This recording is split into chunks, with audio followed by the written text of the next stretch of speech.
Morning students. Last lecture में हम लोगों ने माइक्रोस्पोरेंजियम के बारे में पढ़ा था और पोलन ग्रेन कैसे फॉर्म होता है ये देखा था। पोलन ग्रेन के स्ट्रक्चर के बारे में भी देखा था। आज हम आगे बढ़ते हैं और आपके बुक में नेक्स्ट टॉपिक है क्या, the pistil, megasporangium, ovule and embryo sac. Pistol किसको कहते हैं? कार्पेल को ही कहते हैं, यानी कि जो हमारे पास ओवरी होता है जिसमें हम कहते हैं स्टिग्मा है, स्टाइल है, ओवरी है, उसी पोर्शन को हम क्या कहते हैं? पिस्टल कहते हैं। उसके लिए अनदर एक और टर्म क्या है? कार्पेल। इसको स्टार्ट करने से पहले कुछ चीज़ें आपको याद कर लीजिए एकदम। इसको लिख करके देखो, इस सामने मैंने लिख के रखा हुआ है। इसको लिख करके बॉक्स बना देना और इसको हाईलाइट कर देना कि बहुत इंपॉर्टेंट है। क्या आप देखते हैं इसको, एक एक चीज़ समझते हैं। पहले मैंने लिखा है गाइनोशियम। गाइनोशियम आपको पता है गाइनोशियम क्या है? इसको हम दूसरा क्या नाम है इसका? कार्पेल है, पिस्टल है। ये जो है ना, ये फीमेल रिप्रोडक्टिव पार्ट है, ठीक है। इस तरीके से एंड्रोशियम जिसमें हम स्टेमन होता है, हम उसको क्या कहेंगे? Male reproductive part. यानी कि फीमेल रिप्रोडक्टिव पार्ट क्या है? गाइनोशियम। और एंड्रोशियम क्या है? Male reproductive part. उसके बाद हमारे पास आता है फिर मेल गेमिटोफाइट कौन सा है, फीमेल गेमिटोफाइट कौन सा है। तो पोलन ग्रेन जो है वो मेल गेमिटोफाइट है और एम्ब्रियोसैक है वो फीमेल गेमिटोफाइट है। यहाँ तक पोलन ग्रेन के बारे में आपको पता है, एंड्रोशियम के बारे में पता है। आज हम लोग जो लेक्चर डिस्कस करेंगे उसमें हमें गाइनोशियम फीमेल रिप्रोडक्टिव पार्ट और एम्ब्रियोसैक फीमेल गेमेटोफाइट कैसे है ये हमें पता चलेगा। इसको आपको लिख लेना है क्या? Gynoecium. Gynoecium represent another name for gynoecium is carpel and pistol and ये क्या है? Female reproductive part. एंड्रोशियम जिसको हम स्टेमन भी कहते हैं, ये क्या है? Male reproductive part. Pollen grain जिसको हमने क्या कहा? Mail gametophyte. और एम्ब्रियोसैक जिसको हमने क्या कहा? Female gametophyte. अब आगे देखते हैं। अब हमें इस चैप्टर में, इस टॉपिक में पढ़ना है गाइनोशियम के बारे में, जो कि क्या है? Female reproductive part. इसका अनदर नेम क्या है? पिस्टल। फीमेल रिप्रोडक्टिव पार्ट अगर हम ड्रॉ करेंगे तो आप लोग शायद, मुझे लगता है 7th क्लास से ड्रॉ करते हुए आ रहे हैं। ऐसा एक स्ट्रक्चर बनाते हो तुम लोग, इसको क्या कहते हो? This is the stigma, this is the style and this is the ovary, ठीक है। ये जो एक यूनिट है इसे हमने क्या कहा? गाइनोशियम। ये पूरे स्ट्रक्चर को हमने क्या कहा कि ये एक कार्पल है या एक पिस्टल है। तो 11th में जैसे आपने पढ़ा है कि जहाँ पे भी एक कार्पल होता है तो उसे हम क्या कहते हैं? मोनोकार्पलरी। और जहाँ पे बहुत सारे कार्पल होते हैं उसे हम क्या कहते हैं? Multi carpellary. यानी कि मोनोकार्पलरी कब कहेंगे? जब एक कार्पल होगा, और मल्टी कार्पलरी कब कहेंगे? जब बहुत सारे कार्पल्स होंगे। अगर बहुत सारे कार्पल्स होंगे तो दो कंडीशंस में आता है कि सारे कार्पल्स यानी कि सारे जो इस तरह के स्ट्रक्चर अगर बहुत सारे फ्लावर में, तो क्या वो आपस में जुड़े हैं? अगर जुड़े हैं, फ्यूज्ड हैं, तो उसको हम सिनकार्पस कहते हैं। और अगर फ्री हैं, अलग अलग हैं, तो हम उसे क्या कह रहे थे? एपोकार्पस, जो कि रेननकुलेसी फैमिली में था। यानी कि the gynoecium consist of 3 parts, that is the stigma, style and ovary. Based on the number of gynoecium, a flower can be of 2 types. First is monocarpellary, that contains only a single carpel, and second one is the multicarpellary, that means they contain more than one carpel. Here again 2 conditions will arise. In case of multicarpellary, if all the carpel are free, that means they are not fused, then it is called as apocarpus condition. And if all the carpels are fused, then the condition will be syncarpus, ठीक है। अब ये जो ovary है इसके अंदर आप बनाते थे कि इसके अंदर ओव्यूल्स हैं, ठीक है। ओव्यूल्स बनाते हो इसके अंदर। जैसे आप मटर को देखो, जो मटर का दाना है, मटर की फली होती है, उसमें हमने प्रेजेंटेशन में पढ़ा था मार्जिनल। इसमें हमने देखा, आप मटर कभी इसे छीलते हुए तो उसमें देखते हो कि जो मटर का दाना लगा रहता है वहाँ नीचे एक स्टॉक होता है इस तरीके से। ये जो स्टॉक होता है ना, ये इसका क्या है? प्लेसेंटा। क्या है? placenta. That means the ovules remain here also. The ovules, these are ovules. So ovules remain attached to the ovary with the help of placenta. Placenta क्या करता है? Placenta parent body से जो developing seed है, ये developing embryo है, उसको क्या प्रोवाइड करता है? उसको नरिशमेंट प्रोवाइड करता है। क्या प्रोवाइड करता है? नरिशमेंट प्रोवाइड करता है। जितना भी डिस्कशन हमने अभी किया है वो आपके चैप्टर नंबर 2 का पेज नंबर 24, वहाँ पे एक 2.2.2 है, the pistil, megasporangium and embryo sac. उसके नीचे वाला जो पैराग्राफ है वो अप टू दिस। उसका डिस्कशन आप जब उसको रीड करेंगे तो आपको पता चलेगा। Conditions that is monocarpellary, multicarpellary, apocarpous, syncarpous, 3 parts हैं, stigma, style and ovary. Ovary के अंदर ओव्यूल है, ओव्यूल पेरेंट की बॉडी से एक स्ट्रक्चर से लगा जिसे हम क्या कहते हैं, प्लेसेंटा। अब इसके बाद हम लोग पढ़ेंगे ओव्यूल के स्ट्रक्चर को। ओव्यूल को पहले तो एक और बात है, जैसे कि हमने कहा था कि हम पोलन ग्रेन को या पोलन सैक, एक हमने पढ़ा था कि पोलन सैक होता है और पोलन सैक के अंदर पोलन ग्रेन बनता है। जो पोलन सैक है उसको हमने माइक्रोस्पोरेंजियम कहा था। यहाँ ये जो स्ट्रक्चर आप देख रहे हैं सामने बनना है, ये मेगास्पोरेंजियम है। क्या है ये? मेगास्पोरेंजियम। और मेगास्पोरेंजियम ही हम किसको कहते हैं? ओव्यूल को। क्या है ये? ओव्यूल। ओव्यूल को ही हम मेगास्पोरेंजियम कहते हैं और इसी तरीके से पोलन सैक को हम माइक्रोस्पोरेंजियम कहते हैं। यानी वहाँ पे जो मैंने ओव्यूल के ओवरी के अंदर जो छोटे छोटे राउंडेड स्ट्रक्चर बनाए वो ओव्यूल है और ये ओव्यूल का ही एनलार्ज्ड व्यू है। ठीक है, ओव्यूल का दूसरा नाम क्या है?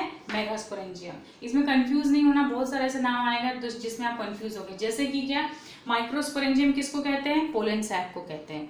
मेगास्पोरेंजियम किसको कहते हैं? ओव्यूल को कहते हैं। माइक्रोस्पोर किसको कहते हैं? पोलन ग्रेन को कहते हैं। मेगास्पोर किसको कहते हैं? फीमेल के एग को कहते हैं। फीमेल यानी प्लांट के अंदर ओव्यूल हो, उसमें हम देखेंगे उसमें एग सेल होता है, उसको हम क्या कहते हैं?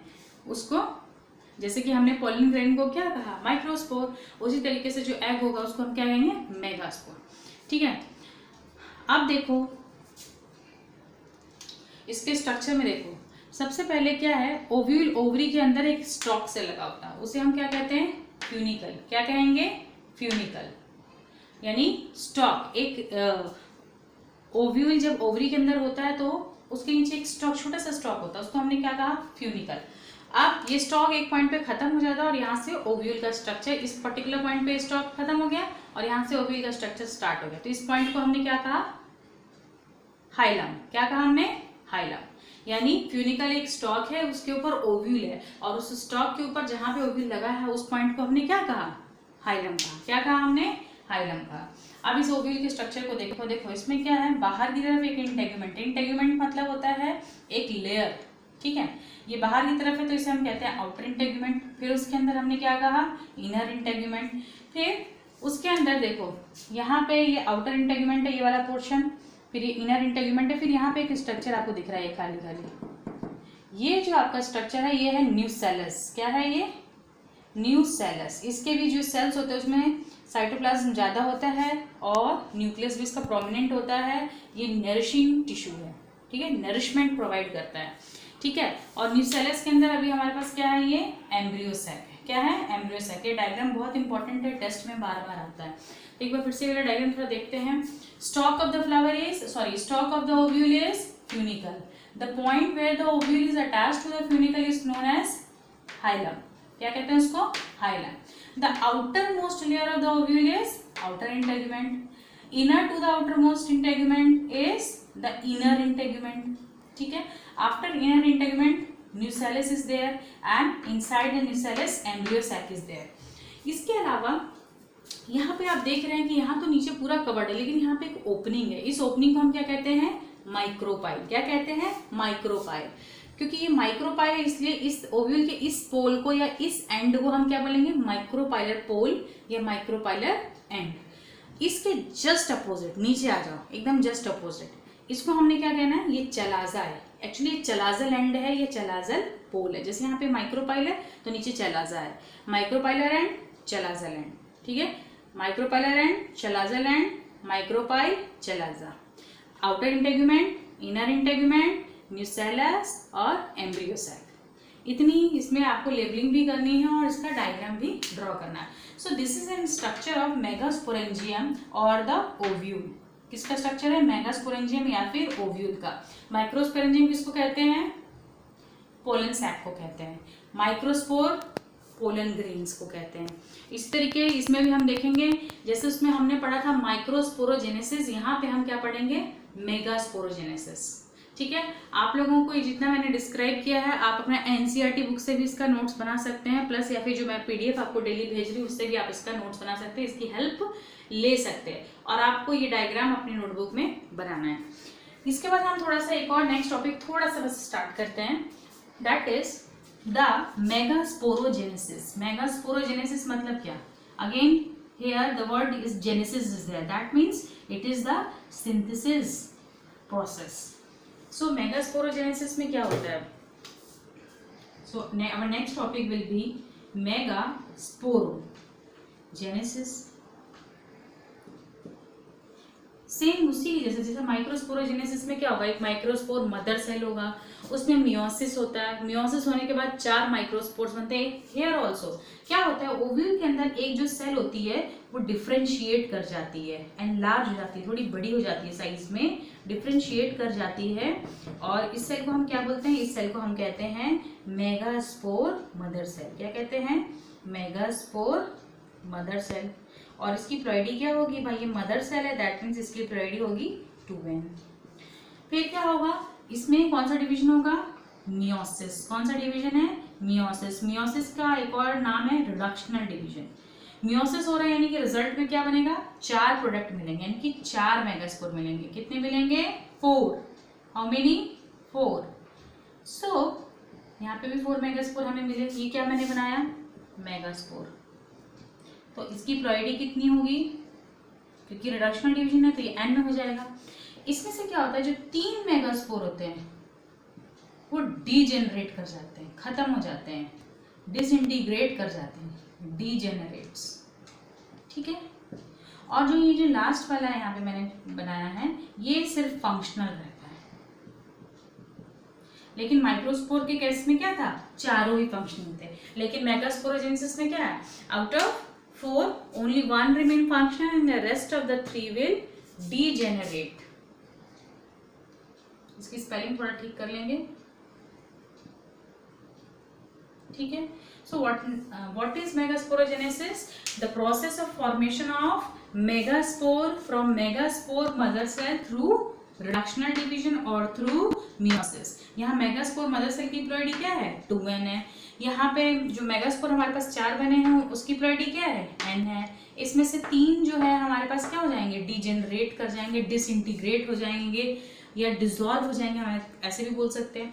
And 1 will remain functional. और जो फर्दर डेवलपमेंट होगा हमारे पास ओव्यूल का, वो इस फंक्शनल जो हमारे पास बचा मेगास्पोर, इसी से आगे हमारे पास क्या होगा? फीमेल गैमेटोफाइट यानी एम्ब्रियो सैक का डेवलपमेंट होगा। ठीक है। आज इसमें बहुत सारे टर्म्स हमने पढ़े हैं। आज के लिए इतना ही, क्योंकि अगर इससे ज़्यादा मैं बता दूंगी तो तुम लोग कंफ्यूज हो जाओगे। पहले जितना अभी तक बताया है उसको आपको रिमाइंड करते रहना, बार बार याद करना है। वो डायग्राम याद करिए, उसकी लेबलिंग याद करिए। मेगास्पोरोजेनेसिस, माइक्रोस्पोरोजेनेसिस, ये क्वेश्चन बहुत इंपॉर्टेंट है, हर साल आता है अल्टरनेट करके। ठीक है। तो आज के लिए इतना ही, बात बाकी नेक्स्ट वीडियो में।